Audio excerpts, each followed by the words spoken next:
psichologiškai vyrams erekcija yra pats svarbiausias dalykas. Todėl, kad tai jo lemia vyriškumą, jo fizinį pajėgumą, jo sveikatą. Kiekvienas vyras galvoja, kad jeigu su tuo daikteliu yra viskas tvarkoje, reiškia ir su manimi pačiu yra viskas gerai. Taigi, kodėl maratonas 90 dienų?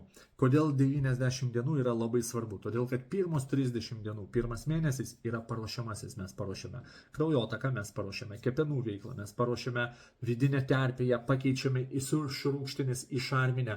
Mes padarome tai, kad visi biodinaminiai procesai užsikurtų.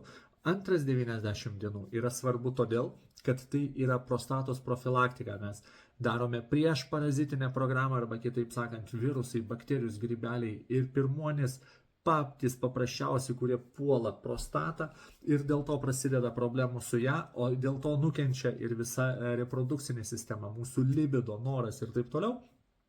Tie 2 mėnesiai yra be galo svarbus, kurie turi būti praeiti ir principė jie yra visų vienodi. Na, o toliau 3 mėnesis, tai yra įdomiausia.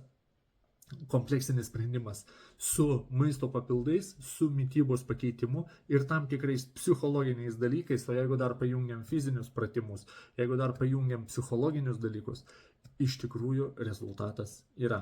Todėl, kaip jau minėjau, vakar dienos video 90 dienų programa vyrams maratonas, kad erekcija būtų geresnė. Parašyk, susisiek, aptarsim, pradėsim nuo lapkričio 1.